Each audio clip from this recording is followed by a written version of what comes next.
നടി രേവതി സമ്പത്തിനെതിരെ പരാതിയുമായി നടൻ സിദ്ദിഖ് വ്യത്യസ്ത സമയങ്ങളിൽ വ്യത്യസ്ത ആരോപണങ്ങൾ ഉന്നയിക്കുകയാണെന്നും ആരോപണത്തിന് പിന്നിൽ അജണ്ടയുണ്ട് എന്നുമാണ് സിദ്ദിഖിന്റെ പരാതി. തന്റെയും താരസംഘടനയുടെയും പേര് കളങ്കപ്പെടുത്തലാണ് രേവതി സമ്പത്തിന്റെ ലക്ഷ്യമെന്നും സിദ്ദിഖ് പരാതിയിൽ ആരോപിക്കുന്നു. പരാതി DGPക്ക് കൈമാറി. അഖിൽ ഷാ അൻസാർ തിരുവനന്തപുരത്ത് നിന്ന് ചേരുന്നു. അഖിൽ ഷാ, എന്തൊക്കെയാണ് സിദ്ദിഖ് ഈ പരാതിയിൽ സൂചിപ്പിക്കുന്നത്?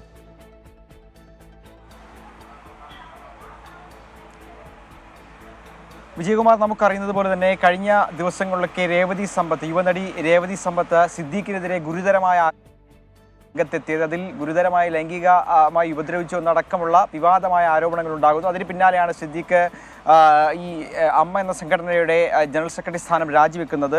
അതിനുശേഷമാണ് ഇപ്പോൾ സിദ്ദീഖ് ഈ വിഷയത്തിൽ ഒരു പരാതിയുമായി രംഗത്തെത്തിയിട്ടുള്ളത്. ഈ സിദ്ദീഖ് ആരോപിക്കുന്ന ഏറ്റവും പ്രധാനപ്പെട്ട കാര്യം, ഈ നടി രേവതി സമ്പത്ത് പല ഘട്ടങ്ങളിൽ പല തരത്തിലുള്ള പരാതികൾ, പല തരത്തിലുള്ള ആരോപണങ്ങളാണ് ഉന്നയിക്കുന്നത് എന്നുള്ളതാണ് ഏറ്റവും പ്രധാനമായും സിദ്ദീഖ് ഈ പരാതിയിൽ പറയുന്നത്. ആദ്യഘട്ടത്തിൽ തന്നെ ഒരു പോക്സോ കേസിൽ കൊടുക്കാനായി ശ്രമിച്ചു.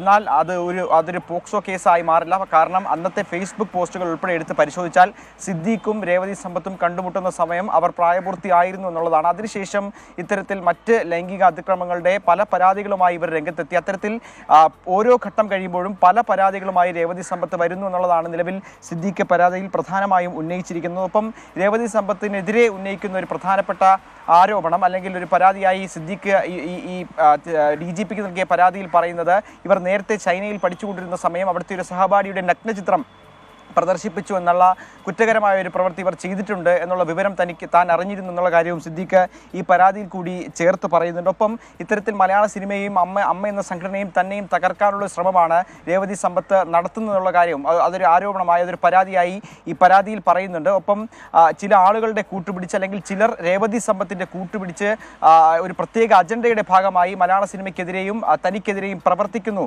എന്നുള്ള കാര്യമാണ് നിലവിൽ ഈ പരാതിയുടെ ഭാഗമായി സിദ്ദീഖ് വ്യക്തമാക്കുന്നത്. മറ്റൊന്ന്, ഇത്തരത്തിൽ ഗുരുതരമായ ആരോപണങ്ങൾ ഉന്നയിച്ചിട്ടും WCC എന്തുകൊണ്ട് പ്രതികരിച്ചില്ല? WCC ഇതിൽ ഒരു പ്രതികരണവും ഉണ്ടായിട്ടില്ല. WCCയുടെ ഭാഗത്തു നിന്ന് ഒരു പ്രതികരണവും ഉണ്ടായില്ല എന്നുള്ളൊരു കാര്യവും സിദ്ദീഖ് പറയുന്നുണ്ട്. മലയാള സിനിമ മേഖലയ്ക്കെതിരെ നടക്കുന്ന ഒരു ക്രിമിനൽ ഗൂഢാലോചനയുടെ ഭാഗമായാണ് രേവതി സമ്പത്ത് ഇത്തരത്തിൽ അതായത് WCC രേവതിയെ പിന്തുണയ്ക്കുന്നില്ല എന്നാണോ ഈ പരാതിയിൽ സിദ്ദീഖ് സൂചിപ്പിക്കാൻ ശ്രമിക്കുന്നത്?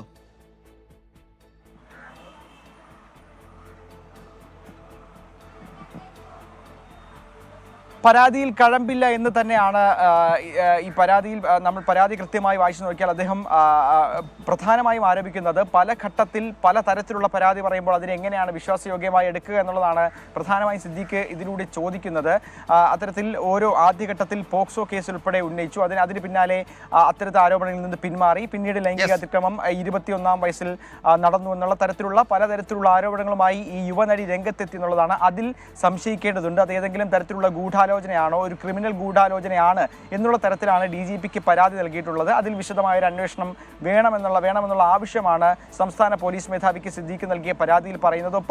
തനിക്കെതിരായ പരാതി ഗൂഢാലോചനയുടെ ഭാഗമാണ് എന്നാണ് സിദ്ദീഖ് ഇപ്പോൾ ആരോപിക്കുന്നത്. അതിൽ അന്വേഷണം വേണമെന്നാണ് DGPക്ക് നൽകിയ പരാതിയിൽ പറയുന്നത്. അഖിൽ ഷാ അൻസാറാണ് വിവരങ്ങൾ നൽകിയത്. നിയമവിധ ഉപദേശം തേടിയ ശേഷം പ്രതികരിക്കാം, തുടർ നടപടി എന്നാണ് ഇപ്പോൾ രേവതി സമ്പത്തിന്റെ പ്രതികരണവും വന്നിരിക്കുന്നത്. ഇക്കാര്യത്തിൽ എന്താണ് പോലീസിന്റെ നീക്കം എന്നതാണ് അറിയേണ്ടത്.